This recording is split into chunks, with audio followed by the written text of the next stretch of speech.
ഈ കള്ളന്മാരെ സംബന്ധിച്ചിടത്തോളം ATM കുത്തിപ്പൊളിച്ചാൽ ഒന്നായിട്ട് പൈസ കൊണ്ടുപോകാം എന്നുള്ള ഒരു വ്യാമോഹം അല്ലെങ്കിൽ അതിമോഹം അവർക്കുണ്ട്. പക്ഷേ ആ മോഹം ഇവിടെയുള്ള പോലീസ്, കുന്ദമംഗലം പോലീസ് എന്തായാലും പൊളിച്ചിരിക്കുകയാണ് എന്ന് വേണം നമുക്ക് പറയാം. നമ്മൾ കളന്തോടിലാണുള്ളത്. ഈ കെട്ടിടം കണ്ടാൽ അത് അല്ലെങ്കിൽ കെട്ടിടത്തിനുള്ളിൽ ഇത്തരമൊരു ATM ഉണ്ട് എന്നുള്ളത് പെട്ടെന്ന് ശ്രദ്ധയിൽപ്പെടില്ല. അപ്പോൾ കൃത്യമായിട്ട് ഇവിടെ നിന്ന് മനസ്സിലാക്കി ഏറ്റവും ഒടുവിൽ ഈ ATM തുറക്കുന്ന ഒരു സാഹചര്യമായിരുന്നു ഉണ്ടായിരുന്നത്. ഇന്നലെ കുന്ദമംഗലം പോലീസ് നൈറ്റ് പെട്രോളിങ്ങിന് ഇറങ്ങിയ സമയത്താണ് ഇത്തരത്തിൽ ഇവിടെ ഈ ATM കൗണ്ടറിൽ ഈ ഷട്ടർ പാതി നിലയിൽ അടച്ച നിലയിൽ കാണുന്നത്. പിന്നീട് സംശയം തോന്നിയ പോലീസാണ് ഇതിന് അകത്ത് കയറുകയും ചെയ്തിട്ടുണ്ടായിരുന്നത്. ഇവിടെ ഈ കാണുന്നിടത്താണ്, ഈ റോഡിൽ നിന്ന് കുറച്ച് മാറി ഉള്ളിലേക്കാണ് ഈ ATM ഉള്ളത്. SBIയുടെ ATM ആണ് ഉള്ളത്.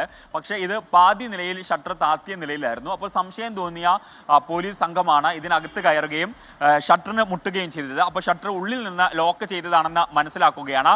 അപ്പോൾ തുടർച്ചയായിട്ട് വലിയ ശബ്ദത്തിൽ മുട്ടുന്ന സമയത്ത് ഉള്ളിൽ നിന്ന് ഒരാൾ ഈ ലോക്ക് തുറക്കുകയാണ് ചെയ്തിട്ടുണ്ടായിരുന്നത്. അപ്പോൾ നോക്കുമ്പോൾ ഒരു അതിഥി തൊഴിലാളിയാണ് ഇതിനകത്ത് ഉണ്ടായിരുന്നത്. അയാൾ കഴിഞ്ഞ 9 മാസമായിട്ട് കേരളത്തിലുണ്ട് എന്നുള്ളതാണ് മനസ്സിലാക്കുന്നത്. ഈ മേഖലയിലേക്ക്, ഈ കളന്തോട് അതുപോലെ തന്നെ മുക്കം ഭാഗങ്ങളിലേക്ക് വന്നത് കഴിഞ്ഞ ഒരു 6 മാസത്തിനിടക്കാണ് എന്നുള്ളതാണ് നമുക്ക് ഈ ഘട്ടത്തിൽ പോലീസിൽ നിന്നും ലഭ്യമായിട്ടുള്ളത്. അപ്പം ഇയാൾ കഴിഞ്ഞ കുറച്ചധികം ദിവസമായി ഇതുമായി ബന്ധപ്പെട്ട് ആസൂത്രണം നടത്തുന്നുണ്ടായിരുന്നു.